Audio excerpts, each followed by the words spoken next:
In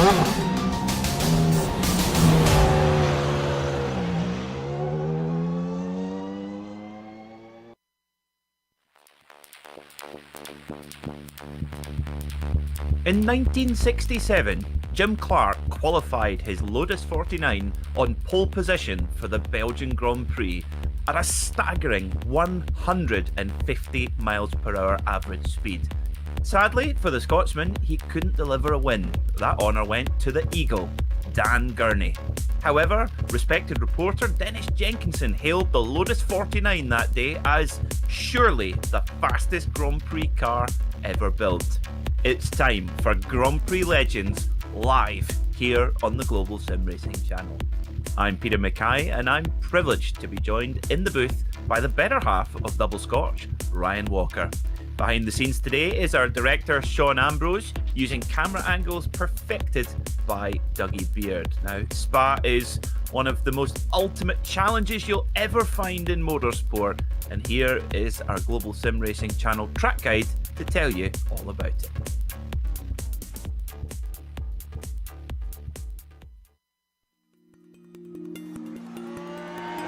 Welcome to Spa-Francorchamps.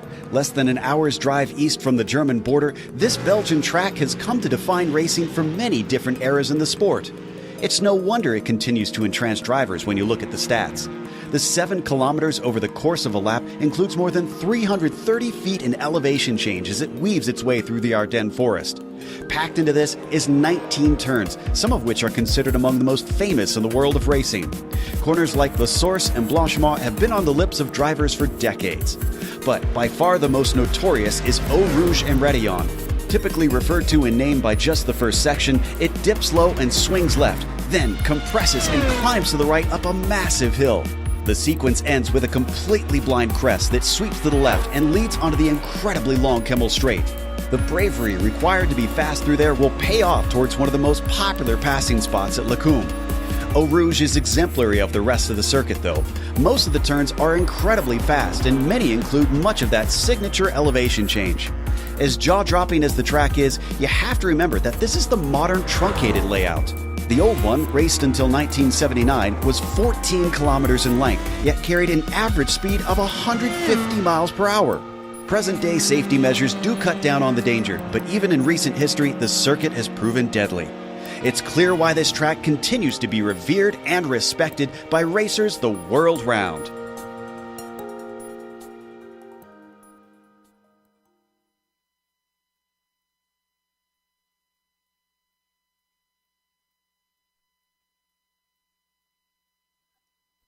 So welcome back to the Circuit Spa-Francorchamps, where we are going to go for proper Grand Prix distance of motor racing today. Ryan, it's a pleasure to have you back in the commentary box once more for Grand Prix Legends. Tell us a bit more about the challenge that the drivers have against them today. Yeah, absolutely. This fantastic Spa track was first conceived or basically hosted its first Grand Prix in 1925 and has hosted every Grand Prix every year since 1985, apart from 2003 and 2006 when the circuit went through some changes. And it's hosted some other series as well, from British GT to the FIA World GT Championship and the famous Spa 24 that everyone knows about. And today it will be hosted the Grand Prix Legends series that has an amazing 19 turns, 4.3 miles in length, or 7 kilometres if they're using that.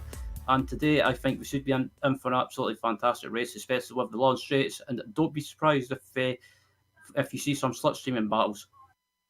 Indeed, yeah, plenty of open space for our Lotus 49s to get into the draft.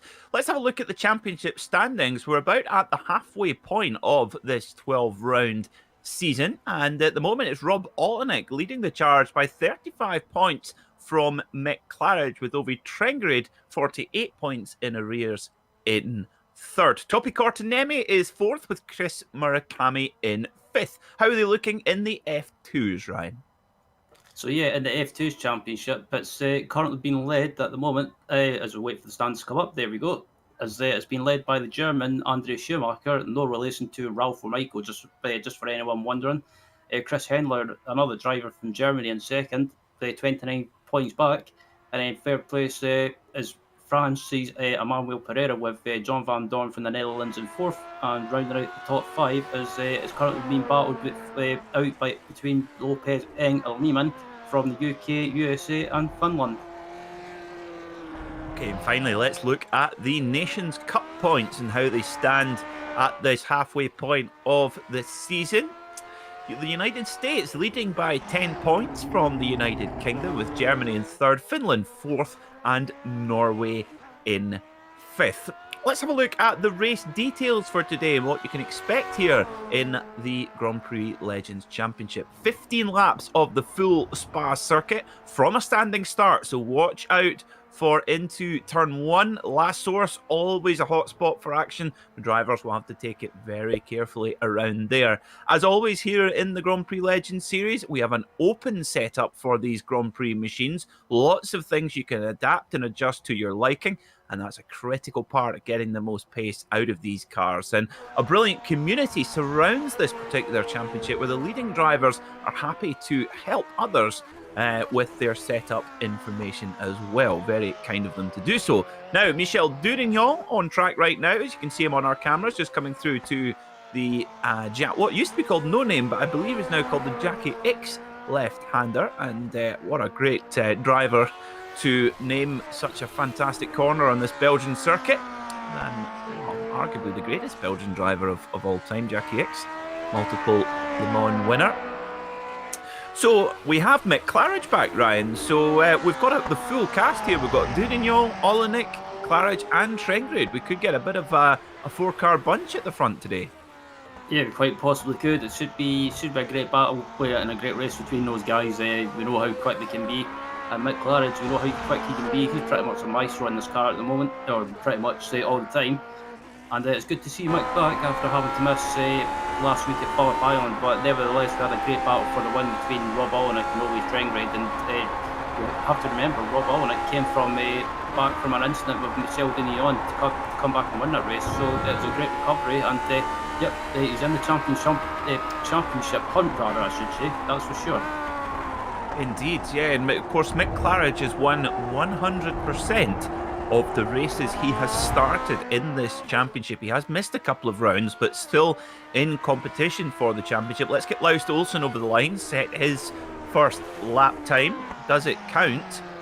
I don't think it does. It's not coming up on our screen, so he goes for another one. He's done his out lap, so he's on for... Aha, sorry, I do apologise.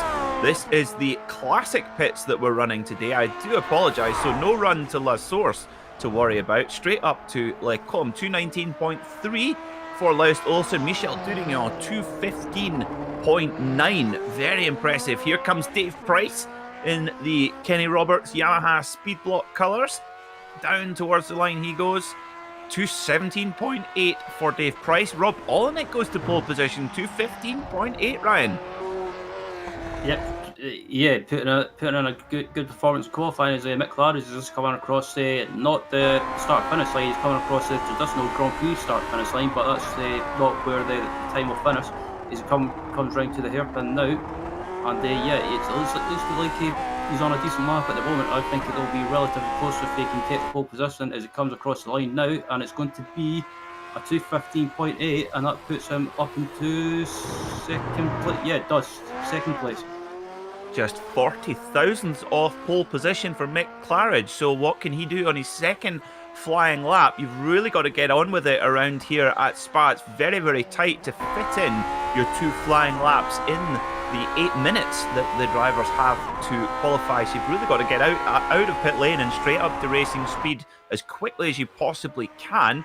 Let's see what Matthew Maudsley can do in the 27 car. Lovely Gulf.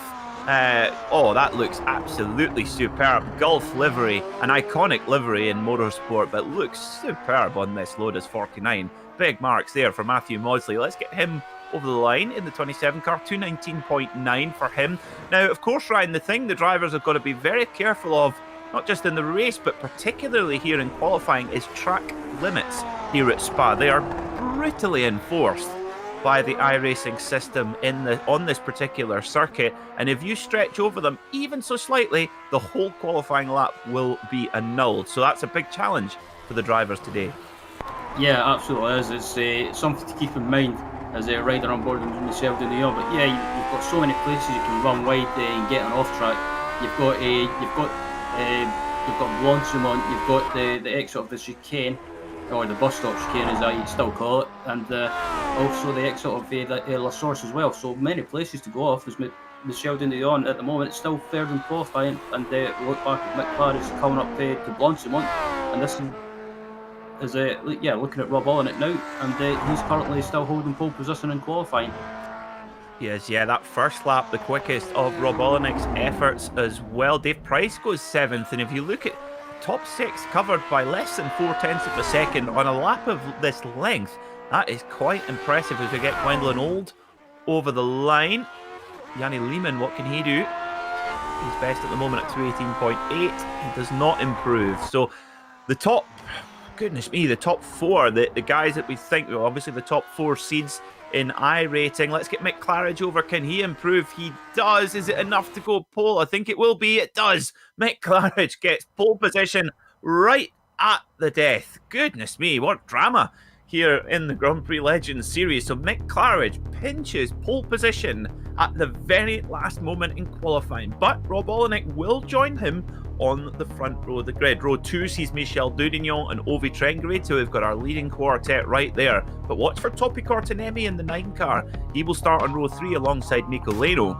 Row 4 will be Dave Price and Gary Teal, and row 5 sees David Shepherd and Bill Tyler. Right. Starting in 11th is Mike Cook with alongside him in 12th, Marco Kika. Robert Plumley starts in 13th, with Terry Worth 14th, Jan Lehmann 15th, Chris Henler, the German, starting in 16th, of Nold in 17th, John Olsen in 18th, Francis Emmanuel Pereira in 19th, and rounder out the top 20 is Lars Olsen. Our last few runners here today at Spa: Andres Bruno, Randy Hoff, Matthew Maudsley, Dave Cohen, Michael Griesinger, Hideki Kavisto, Andrew Eng, Peter Yuvkowski, Kenneth Carlson and Gary Anderson, rounding out the top 30 here today. So our drivers prepare. I just see our last couple there. Colin Bentley, no lap time. Eugenie Massa, no lap time either as well. So watch for them to come through the field, particularly Colin Bentley. As you can see, Mick Claridge is preparing on pole position right now in that yellow and black machine, the number 3 on the side. Rob Olenek in the tiger print car, joining him alongside on the inside line there, underneath the Total gantry there, Total Oils. Okay, so we are waiting for the start. You can see Cosworth DFV cam, it lights up.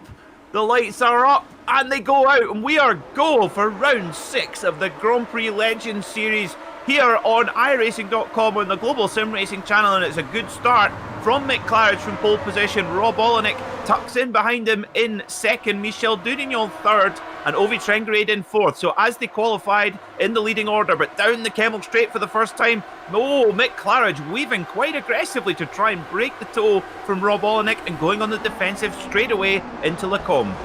Yep, Olenek tried to go on the outside as well, but he couldn't make it stick. And Claridge, I think, I don't know if he was weaving intentionally. He might have just been warming up his tyres, possibly. But as you say, he might have just been trying to break the toe as well. But look at this. Look at the top 4 as well. They're so close together. Claridge, Olenek, Dudillon and Trengrid. And also in the background as well, behind Trengrid, you've got Topi Cortinemi.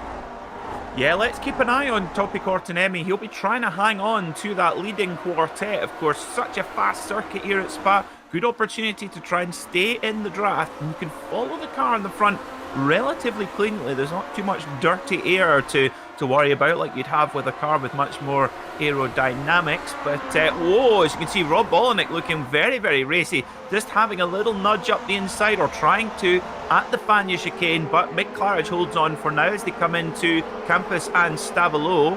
Two very, very tricky right-handers here. Very important to get the run onto the back straight down towards Blanchimont. The corner that Jackie Stewart always said, everyone talks about Eau Rouge, but Blanchimont is the corner. Very, very fast left-hander as we're coming up to now. Mick Claridge will lead the way with Rob Olenek, Michel Dudillon, Ovi Trengrid. Nice and smooth and tidy through there, down towards the bus stop chicane. Hard on the brakes. Very, very tricky to get these cars slowed down. They've got very, very basic primitive Girling brakes of very much of the 1960s, but completing or coming towards the end of lap 1 there as they qualified, Ryan. Nice and neat and tidy. Yep, everyone's man. Oh, someone's off in the background on the exit of the chicane. But apart from that, it's everyone's. Oh, Jan Lehman. So a problem for Yanni Lehman then in the 16 car. We're going to get a replay of this and see what happened to him. He's going slow. He's maybe got a bit of a slowdown penalty from that incident, perhaps. Whoa, just gets a little bit of a help. However, looks like he's got away with the majority of damage, and he's got to let the whole field go through, spin around, and get back going again. So not an ideal start for Yanni Lehman, and he'll be really frustrated because it didn't appear to be really anything he could have done about that one. Back to the front, we've got Rob Olenek, Michel Dudignon, Ovi Trengrid all trying their best to try and put as much pressure as they can on Mick Claridge. Now, the question here is, Ryan, is will Olenek, Dudignon and Trengrid, will they make moves to try and get past Claridge, or will they just settle in for the first few laps and let Claridge drag them away from the rest of the field? That's a good question. As we ride on board of one of the top runners, Rob Olenek currently behind under Mick Claridge. I think if it was me, I would maybe just settle down and just see how it pans out, and then maybe towards the end that's when you start getting more racing, just go for it. But you never know, the likes of Trengrid and Trengrid especially can be a bit feisty when they want to be, so don't be surprised if you see Ovi Trengrid trying to make a move on Michel Dudignon as soon as possible. Well, let's watch it, and whoa, big moment there for Rob Olenek. He might leave the door open. Is Michel Dudignon going to pop through? No, but that's killed his entry speed there. We said that Stabilo and Campus are important, and just a bit of a slide there from Rob Olenek, and that has given Mick Claridge a vital couple of tenths to try and break away. Now that's the one thing they can't afford, is to allow Claridge to break that toe, because once he gets into a rhythm, he's very hard to stop as they come down into the bus stop chicane. And Rob Olenek very late on the brakes. How on earth did he get that one pulled down so late on the brakes? Mick Claridge gets a great exit out the bus stop, but whatever he lost there at Campus and Stavilo, Olenek made it up all in the braking zone there. He did, and Rob Olenek, it seems to be his skill with this car as well. He seems to be very good on the brakes. And Mick Claridge at the moment, he's just he's not too comfortable. He's got a bit of a buffer behind him as Mick Claridge puts in the fastest lap of the race so far, a 16.4. So he's not hanging around. But Spa, you can't really get away because of the long straights, and if you can stay in the slipstream of someone, then yeah, you kind of just you can try and make a move. Yeah, absolutely. Micolino and Tico Cortinemi hanging in there as well, just grabbing onto the back of this leading pack. So we've got a 6-car breakaway already here at Spa as we start lap 3. Mick Claridge leading now, Mick just had enough of a gap there to be able to defend his position quite easily, quite comfortably down the Kemmel Straight. And here we are, Cosworth DFV cam in the sunlight, and who's that? Dudignon's gone onto the grass there, Ryan. Yeah, I just missed that. I wonder if you can get a replay of that. Yeah, I was wondering where Dudignon went, because I missed that as well. As we're just about to look at the replay now from the chopper view, and it looks like he just caught that slippery. He caught that. Wow. Well, let's will give you a good impression of the violence of a Cosworth DF. Whoa! Creepers. That just shows you, Ryan, this was the very first iteration of the Cosworth DFV, and it became more and more drivable over its time. But it was generating so much power for the time, but the power band is so really narrow. A lot narrower than you would expect for a non-turbocharged engine in today's time, but at that time it was so violent, and we just saw it there just as Michel Dudignon, a man with real finesse and great driving skill, that nearly caught him out there. It did, and I think Michel at the time when that happened, I think he might have been thinking to himself when he saved that Sacre Bleu. Possibly, yes, quite possibly. I'm sure there's maybe some unbroadcastable words coming out there after that one. That's for sure. That's anyway, as we go over the line to start lap 4. Mick Claridge still leading, and Mick Claridge doing what Mick Claridge does. He's very, very happy to sit at the front and set the pace. And at the moment, they appear to be shaking out a little bit. That little moment from Michel Dudignon just slightly split up Ovi Trengerade from the leading pair, and Olenek and Claridge might be able to make a bit of a break here, possibly. But so you can see a little bit of damage there on the front of Mick Claridge's car. Now that's not really anything to worry about, just a little bit of curb, sheet metal damage, should we say? Nothing to be too concerned about. Yeah, it's just minor at the moment, but Claridge and Olenek at the moment are just pulling away from the rest of the pack behind. Ovi Trengerade still keeping in touch, but he's not as close as he was before because of, like you mentioned, that incident with Dudillon. It seemed to just broken up slightly. But the battle for P11 between Marco Kika and David Shepherd, and also Mr. Robert Plumley is also going on at the moment, and Kika's doing well, just sitting outside the top 10. Indeed, yeah, just taking it canny, as we say here in Scotland. It's whoa, it goes a bit wide there. Does Kika going a little bit wide there at Pujon. I always think that's a very unfortunately named corner, if you say it quickly. As well, I tell you what, if you have a moment there, Ryan, it's maybe quite accurately named actually. Yeah, absolutely. It's one of those corners that if you have an incident, it's you're basically you're in major trouble. But it's like Hideki's had some issues as well. Hideki Colin. Let's get a replay then and see what happened to Hideki Kavisto. We're gonna just see, there he goes off in the background. I think we're looking at Gary Teal right now. Is Kika behind? We're gonna see it at the back of shot possibly. Oh, we might have lost it, Hideki Kavisto, but we will come back if we can. Marco Kika there at number 10. Here we go. Let's see what's happened then to Hideki Kavisto in the 26 car. Oh, gets a very big help. Oh, dearie me, that's going to leave him rather irked, I would say. But can happen at that particular corner, the Fania chicane. Easy just to get a little bit frisky with the car in front. So back we go then to Michel Dudignon in 5th with Topi Cortinemi in 4th, just ahead. Now Michel Dudignon will be keen to try and make amends after that mistake, try and get back into the leading pack, but Ryan, he's got a very, very tall order to try and bridge that gap now that's forming. Yeah, he has, and I think the rest of the race possibly at the moment it might just be a race of Topi having a bit of issues there, but I think Dudillon, the rest of the race is just going to be a matter of trying to salvage the best result as possible. It looks like Michel's got a run on Topi as they head down to this left-hander. He goes up inside and throws it. Oh, that was a big look, and Dudignon makes another mistake. He just smelt blood and couldn't help himself, had to have a go. It was just a slight mistake there from Cortinemi on the exit of the Jackie X left-hander, and couldn't help himself going for the move and just lost it on the brakes there, and has all the work to do again. So it's a little bit of inconsistent race so far for Michel Dudignon, not what we're used to seeing, but back to the battle for 7th place, led at the moment by Dave Price in the...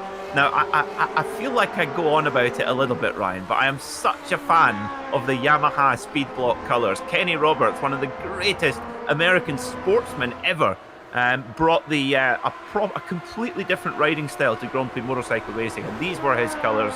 And if I were to be going out and buying a Yamaha R1 tomorrow, those were the colours I would get in. Yeah, I have to say it. I'm a bit of an old school MotoGP fan as well, and it's just something about the old school liveries that look cool on a Lotus 49, like Dave Price's for example, and it just looks nice and simple, and I'm digging it.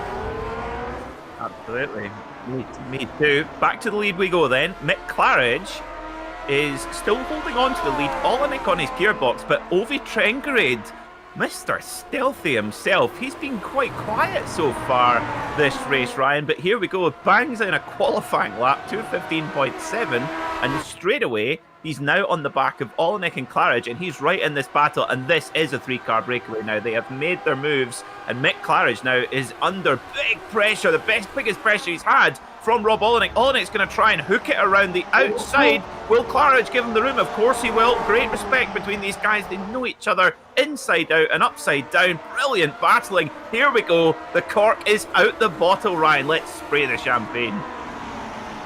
Yeah, absolutely. The three of them are going at it, and Ovi Trengrid, he was probably like 1.5 seconds back. Now, after that run up for Razor and Radio, and he's right behind these guys, and starting to get involved in the action. And I'm not sure about that weaving from Claridge on the straight. I think that was a bit close to, a bit too aggressive for my liking. Ryan, well, yeah, absolutely. I think it's something where there is a limit of how much you can move on the straight, and certainly using every last bit of what is allowable for sure. Ovi Trengrid now are riding on board on steering arm or suspension cam. Here you can see the amount of travel that the wheels go through, and you just look so fragile. These Grand Prix cars are kind of like a flying cigar with 4 wheels stuck on each side. But through we go then, through Blanchimont. It will be 9 laps to go when we cross over the line. Oh, a big moment there, huge moment there for Rob Olenek. And look at the amount of a run Trengrid gets. It doesn't really have anywhere to use it, so they pile into the bus stop. And I tell you what, Ryan, Rob Olenek, he's so late on the brakes there into the bus stop. But Claridge just goes slow in and fast out.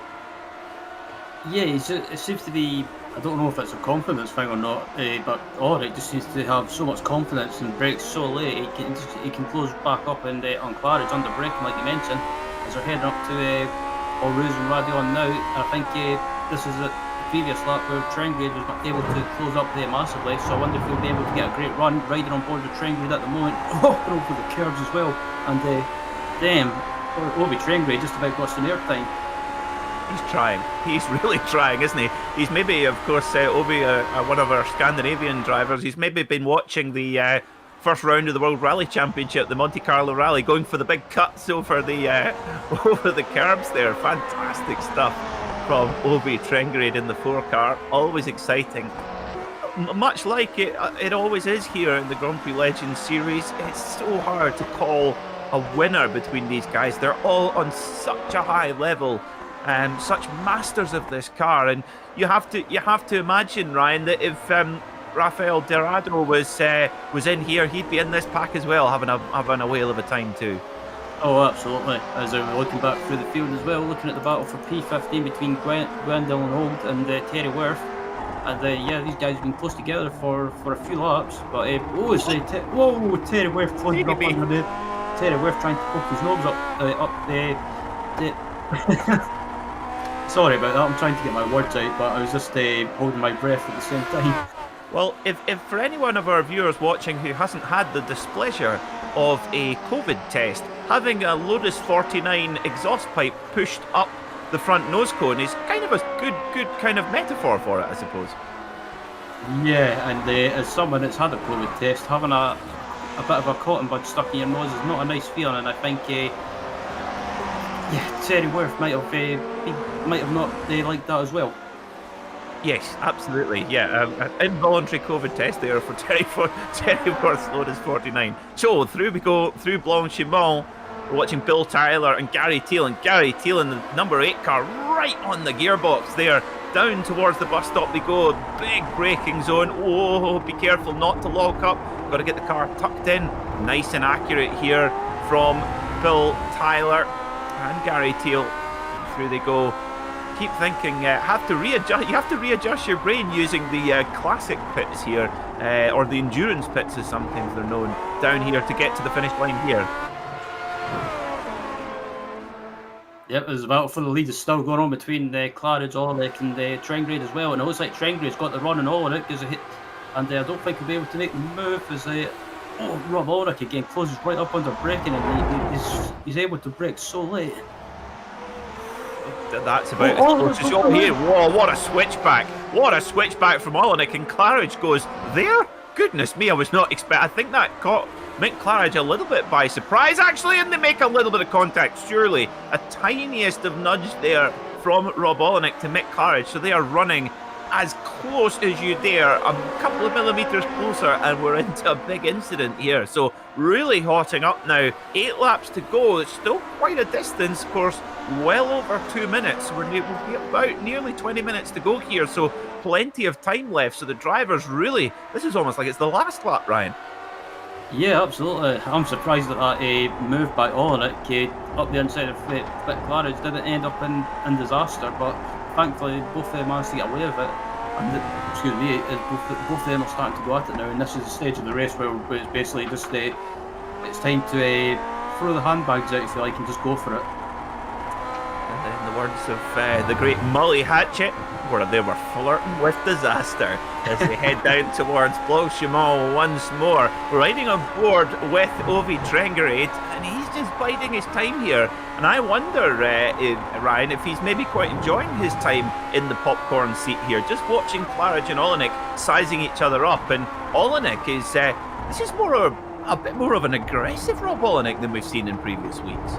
Yeah, I'm surprised how aggressive Olenek's been. He's one of those he's normally one of those drivers that likes to just bide his time, but at the moment he's trying everything to get by Claridge, but he's not succeeding so far. But he has to be careful, because if him and Claridge get caught up, it looks like Dave Shepard's had a problem.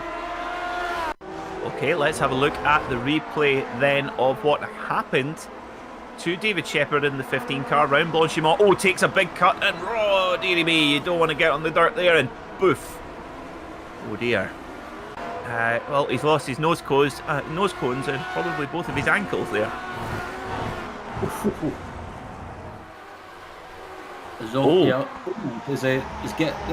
going around outside? Can he get the move done? Yes, he just about gets it done, but Claridge is not giving up that easy as well. Oh dear.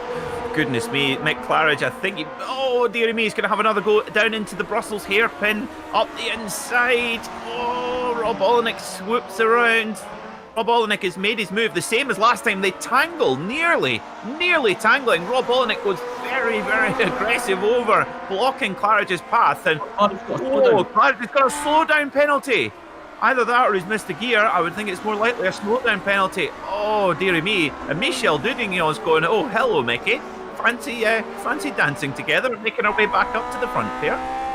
Yeah, riding on board with Michel Dudignon as well, and he's that mistake by Claridge might have just cost him a chance of winning this race, and yeah, so unfortunate that we're having a great race, but yeah, Michel Dudignon has caught back up to Claridge, and I think these two could be duking it out in a few moments' time. I tell you, do not underestimate Mick Claridge in the number 3 car. Watch Claridge now. I think we're about to see a signature drive here from Mick Claridge. I just have a feeling that's he's going to be driving really angry now. He's going to be furious at himself, led in the first part of the race. He's led the first half of the race, and then just a tiny mistake giving him a slowdown penalty, which gets administered automatically by the iRacing system. It didn't look like he stretched over much at all, but that's a good example of how harsh the track limit enforcement is here at Spa particularly. But I think Mick Claridge will be very much on the charge now, and of course, if Olenek and Trengerade start battling, that will make Mick Claridge's job to catch up that bit easier, and we'll see how that one plays out. Looking a little bit further back, we've Laust Olsen here in the 12 car with the yellow and blue. Whoa, Bill Tyler spun, and Marco Kika comes round and does well to avoid him. Oh, nice, neat, perfect 360 there, Ryan. Yeah, I was about to say, Bill Tyler is definitely getting 10 out of 10 for that, because that was he tagged around. Got a very big help there from the 8 car Gary Teal, and you can see, yep, there's the evidence on the front row. So there's no merit in Gary going, oh, wasn't me. All of the Battles cars are there to prove it. So back to the front then. Rob Olenek leads, and I tell you what, this we mentioned we've seen Rob Olenek being aggressive. That was some Francois Delacour sliding there around the Brussels hairpin, and Ovi Trengrade's going, aha, I have you rattled, Mr. Olenek. Down they go towards Pujon. So Mick Claridge is he's maintaining his position in third and starting to reel in now Rob Olenek and Trengrade, but Michel Durignon, anything that Claridge is doing, Durignon is right there in the draft, so they're going to keep moving their way up to this leading pair. And I think once more, Ryan, we're going to have another grandstand finish here in the Grand Prix Legends Series. Yeah, absolutely. We are. If the grandstand finish at Phillip Island it was anything to go by, I think this one around Spa should be even better, especially when you've got the long straights and the slipstream to factor in it as well. Indeed, yeah, that's certainly the factor here with Spa. One of the most amazing driving challenges anywhere in the world. Our fellow Scotsman and former GT driver Rory Butcher, Ryan, he says this is the finest track he's ever driven on, even above the Nürburgring Nordschleife for him. So, back to Cosworth DFV cam. We're looking back at Ove Trengrade, and is Trengrade going to make a move? I think maybe Trengrade he'll be in a bit of a dilemma right now. Does he try and move for the lead, or does he try and let Olenek pull them away? Because if Trengrade goes for any kind of a move, Claridge will be right on top of them. It's all about momentum. So Claridge just nipping just a 10th here, a 10th there. After that slight mistake, that slight slowdown penalty, over the line they go. 5 laps to go here at Spa. Just over 10 minutes through Eau Rouge. There you go, Mick Claridge qualifying lap 2:15.7. He's closing in on them, Ryan. Yeah, I thought Mick Claridge was out of this after that mistake in the slowdown, but Ove Trengrade is going for the move up. Ove's going for the move up the inside. Can he get it done? It looks like both of them are side by side, but none of them are giving each other an inch. They're leaving just enough room, but it looks like Trengrade is trying to keep his nose up. That was a massive 45-degree angle through the corner there from Ove Trengrade. Wow. And there you go, straight away, Mick Claridge right on top of them. Just the tiniest amount of battling. But I tell you what, Ryan, Rob Olenek is absolutely superb through the Les Combes chicane. He's so much stronger than the other guys in that specific section. Yeah, he is. I said it before, he's just got so much confidence on the brake. He can just brake so much later. And I actually kind of flinched watching him and Olenek going side by side, because I thought it was going to end up in instant was going to end up in contact, but thankfully both of them managed to get away with it. Sorry, I thought they were going to end up in the forest there at one point. Because if you tangle wheels in these cars, and of course they're travelling along at quite a speed, if you tangle wheels, it is usually a pretty violent crash. Now, what surprised me here, Ryan, is that Mick Claridge, not that Mick Claridge has made it up to this leading group, but that Michel Durignon hasn't been able to hang on to the back of him. So not the best day at the office for Michel Durignon. I would have thought he would have been able to stick with Francois Delacour, eat your heart out. Fantastic stuff there. Well held indeed there from Rob Olenek. Claridge spots an opportunity. Can he make it? Ove Trengrade gives just fantastic respect there. Massive open-wheeled, wide four-wheeled open-wheeled cars. No contact whatsoever. Claridge up the inside at La Source. I think he'll be able to get this done. He does. He gets it done, tucks it back. Doesn't even lose too much momentum, and then gets a big moment on the throttle. And Rob Olenek has an opportunity to scamper away. Ove Trengrade's got the run, and God, I'll eat my words. Michel Durignon, with all this battling, he's now in there in the fight. Yeah, these guys are getting so close together, and I just have a feeling it's going to end up in disaster at some point. So I can't watch this. Call me when it's over, Peter. Absolutely, yeah, I'm having kittens here as well. My goodness, these guys just give us a show every Saturday here on the Global Sim Racing channel, 8:30 AM Eastern.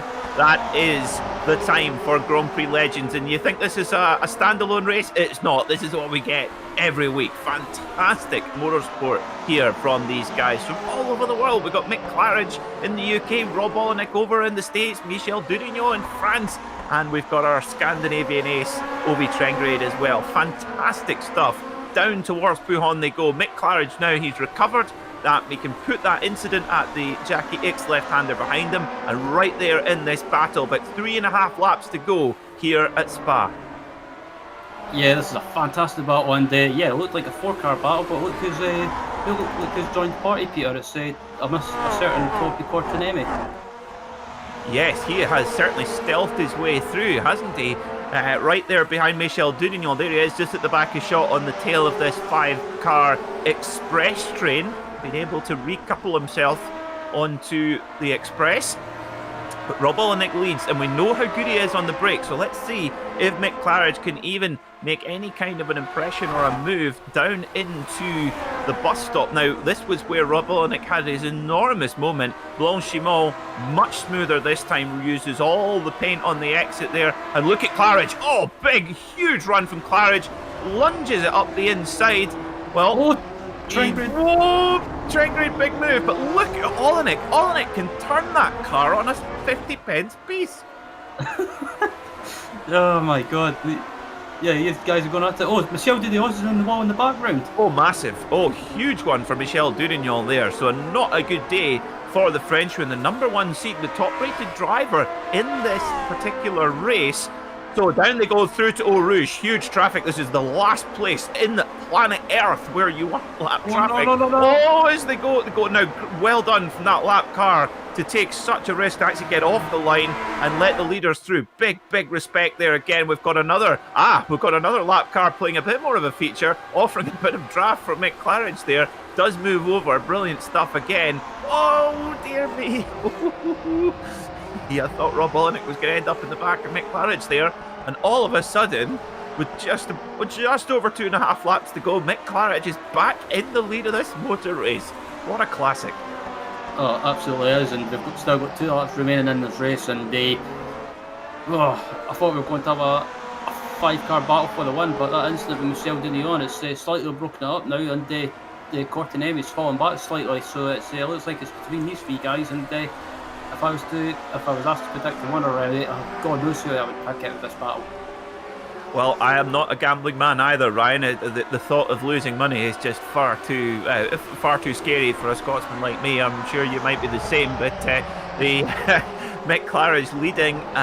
With, unfortunately, as you mentioned, Thibaut Courtenay has been decoupled from the express train here after that incident with Michel Dudignon. I don't know if they made contact together. We'll have a check and see. But riding on board with Obi Trengrade, he's been right there in the battle all race long. He's not led. Claridge is led. Olenek is led, but Trengrade has just been kind of there, riding rear gunner slightly, letting it all unfold in front of them, and that could really pay off when we get onto the final lap. We might have a touch more tyre life left. This big moment for Claridge, and you cannot afford those sort of moments here at Spa, because just the tiniest little wobble and the momentum of your competitors are straight on the back straight away. Now, this is close. This is the closest they've been coming out the bus stop, I think, between Claridge and Olenek. So if Olenek can get a good run out of La Source, who knows what they'll have up into Les Combes. You're always thinking 2 or 3 corners ahead here at Spa. Yeah, you absolutely are. As these 3 guys head up to Eau Rouge and Radion, and I wonder if Olenek can get a great exit on Radion, if he can try and get a run. But it looks like he's running wide. Oh, and that may well give him a slowdown penalty, perhaps. Certainly an off track, that's for sure. And Trengrade goes by, and yeah, I think Olenek is trying to serve that slowdown penalty, it seems. And oh, what a mistake to make. Well, he was pushing, he had to go for it. If you want to beat Mick Claridge, you've got to throw 100% of everything that you've got to try and beat the number 3. And at the moment, Mick Claridge is in the position he needs to be to maintain his 100% win record of the races he has entered here in the Grand Prix Legends series.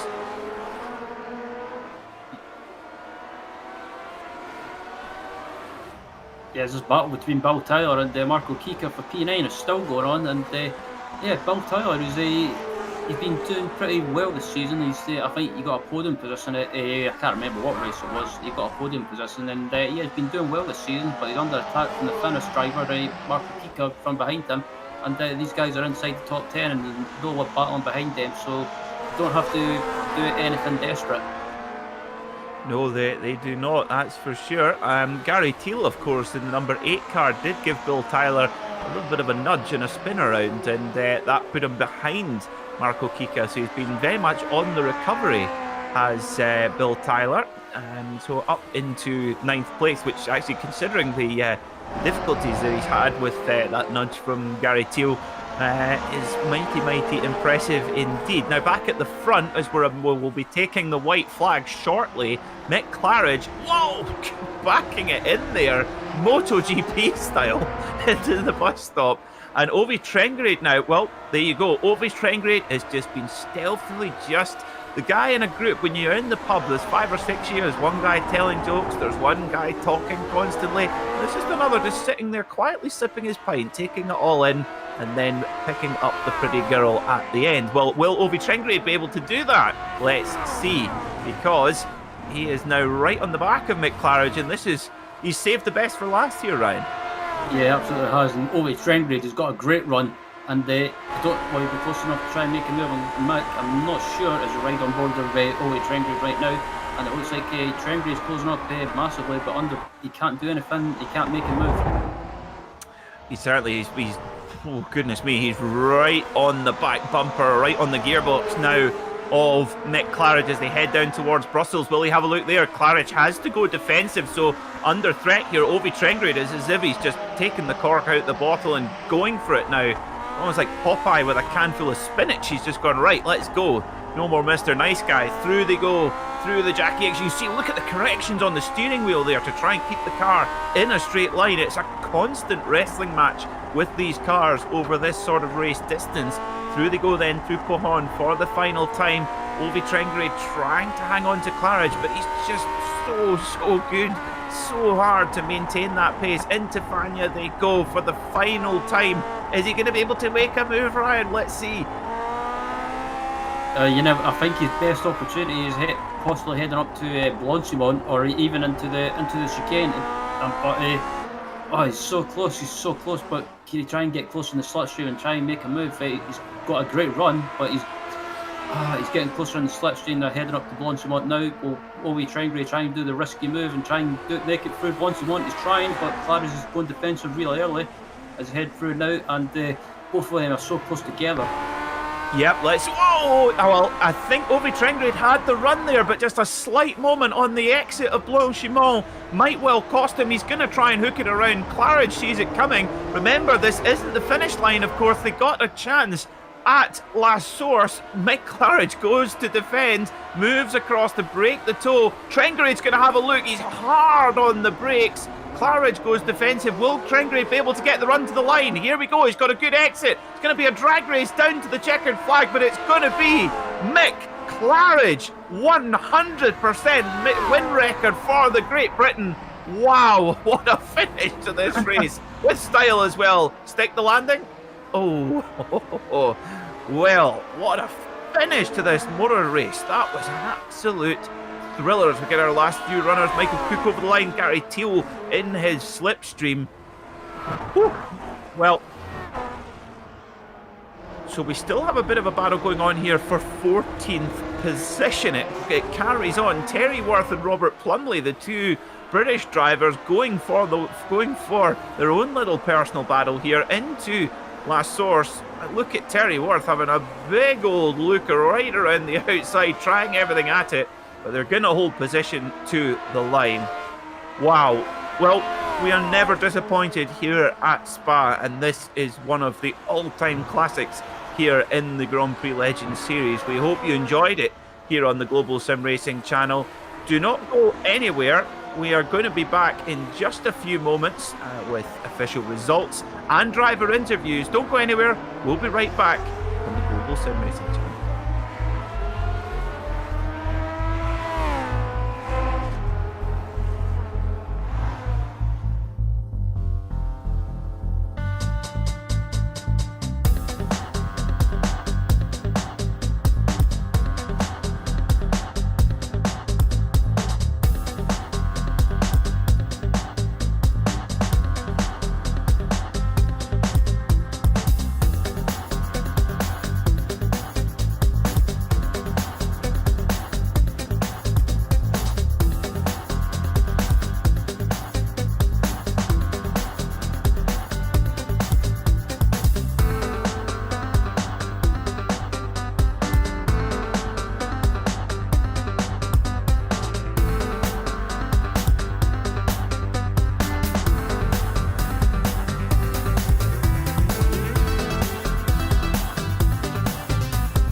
welcome back to Spa, where we have just enjoyed another classic motor race here in the Grand Prix Legends series on the Global Sim Racing channel.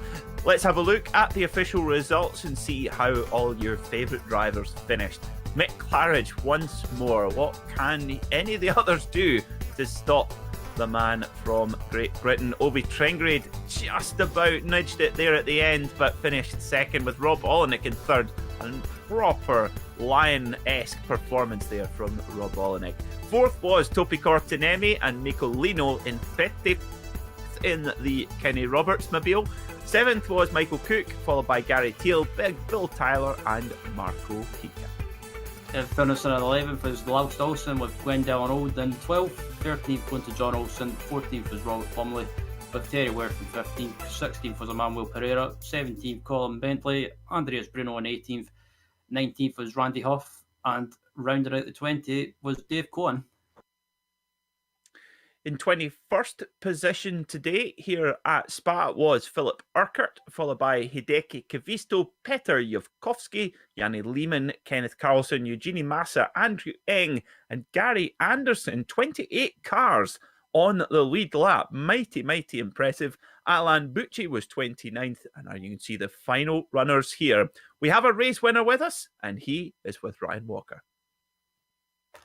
Yep, Mick Claridge, how can I say, the wily old fox, outfoxing everyone in that race and taking the win in the end after having a slowdown during the race. And Mick, that was, I bet that was a bit of a tense battle between you, Rob, and Ovi. But boy, that was fantastic to watch. Can you hear me okay, first of all? Yep, you sound perfect. Yeah. Oh, man, I'll tell you what. I'm trying to actually think of everything that happened in that race. Yeah, I'll tell you what. iRacing weather, I'll tell you what, it just kills me every time. I never know what to do when, we've been practicing all week at 68 degrees, 70 something degrees. And then what was the race? I don't know, 87, 82 or whatever. I don't know. It was just, so anyway, so I just kept the tire pressures the same and just hoped for the best, but they just didn't warm up. The car felt horrible the whole race. It was such a weird feeling. You never know whether you've overheated them or you're not heating them up enough. Anyway, so I didn't really enjoy the feel of the car at all. And then when Rob, I tell you what, that was one of the best route moves I've ever seen. What Rob put on me up the end of the straight there, that was just out of the top drawer. I actually laughed after that when he did it, and I just thought, you get, and then I got the slowdown and after that, I saw Uwe was catching Rob, and I was thinking, okay, please fight, because I don't think I was going to catch him if they didn't start fighting. And then I saw him go too wide up the straight, and that was it. Then I caught back up, and then I think I just got a little bit sort of lucky with the pass in the end. I'm not too sure. To be honest with you, mate, I can't remember what I did. Yeah, it seems to be. Yeah, that battle between you three, it was just like I say, it was fantastic, and you gave us a good show to commentate on, and there was a few close calls. I noticed with Rob as well, he was really good on the brakes. Did that kind of put you off slightly when it came to like braking for corners, or do you know what Rob's like that? Is it just like a confidence thing? It totally put me off. I actually blew the chicane at the end of the lap a few times because I thought he was just going to plough straight into me, and I literally, did it on purpose to miss the apex. I really thought he was going to plough into me, but then I sort of got used to it. I use the virtual mirror in the car, and what happens is when the car goes up right close behind you, it sort of disappears under the mirror, and I always think I'm going to get hit. So it took a few laps to sort of trust it, and then I just thought, right, I'm just going to brake, in my normal place in the last turn, La Source. I'll just brake normally there, and I'll see what Rob does. And he was still going right under the mirror, so I knew he was getting close. And he was very good on the brakes. That's one of the strong points. And I don't really know. Do you know what? To be honest, I don't think we've had that many close fights that have lasted a whole race like that. So I'm not really too sure on how good Rob is on the brakes normally, to be honest with you. And for the rest of the season, are you planning to do the rest of the season, or again, is it like we talked about before? Is it just kind of just racing on as when you can sort of thing? I'm going to be here for the rest of the season now. had a few hardware issues over the weekend, this weekend. So hopefully that's sorted. Anyway, got a new part for the wheel coming, and then and then fight for the end of the season. Try and see if I can win this thing. Good stuff, and great to hear, Mick. That you'll be back on a regular basis, and also finally looking ahead to Long Beach. It's one I'm looking forward to, especially with this car. And are you looking forward to that one? I'm really looking forward to Long Beach. A note for Sean here: get some onboard cameras of the cars going down the front straight, because you're drifting that bend there. It's going to be a hell of a race there. Next year, and it's just going to be like Monaco. Great to hear. And before we let you go, Mick, anyone that you want to give a shout out to? Yeah, there's quite a lot of people.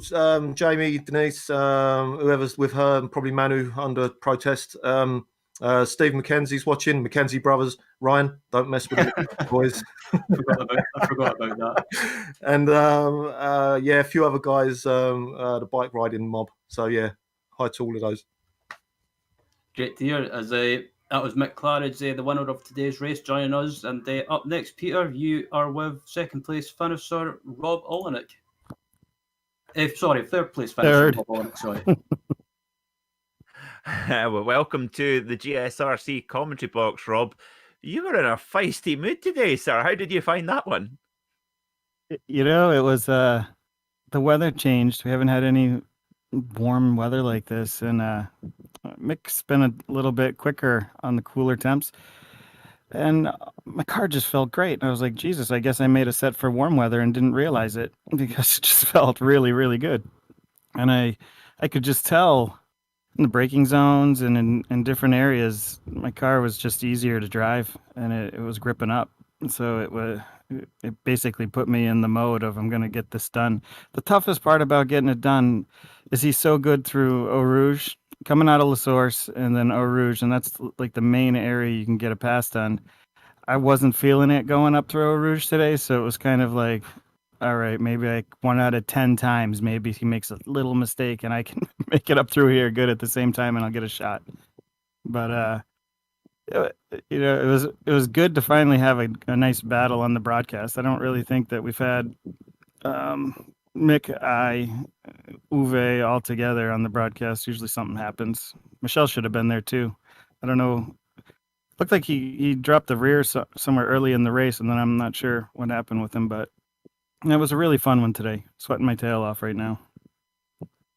It certainly was fun for us to watch. I think you'll enjoy watching it back when you get a moment, Rob. Now, of course, it's a busy weekend here on iRacing. There's, of course, the Daytona 24 Hours, but I know you're a big fan of the classic races in Camel GT and in the Lotus 79 occasionally as well. What's your plans for the rest of the weekend? Are you racing Daytona, or are you going to stick with your usual?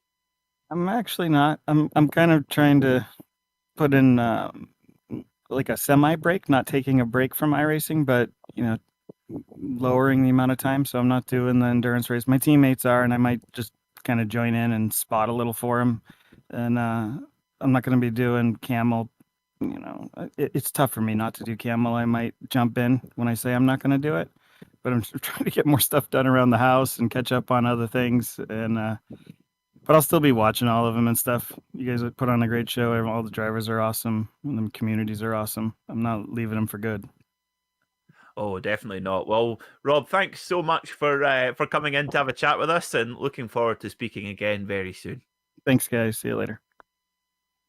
So that was Rob Olenek, one of our podium finishers today, really giving it a hard charge here in the Grand Prix Legends series. That's all we've got time for today on the Global Sim Racing channel here for the Grand Prix Legends. A huge thank you goes to the companies that provide the software and hardware for our broadcasts, and they're listed here on your screen. An additional thanks goes to June Lalonde, who provides our wonderful music. Check out on the screen how to get a hold of more of her great work. Big thank you must go to Ryan, Sean and Dougie for their excellent work on today's broadcast. If you'd like to find out more about us here at the Global Sim Racing channel, including our upcoming races, find that out at globalsimracingchannel.com, or check out our social media, Twitter at GSR Channel, Facebook, Global Sim Racing Channel, and Instagram at GSRC_Gram. You can even represent us at the track with some fantastic GSRC merchandise. Check out the full range at gsrc.storeenvy.com. Don't forget to head over to our YouTube page and hit the big red subscribe button so you never miss a moment here on the Global Sim Racing channel.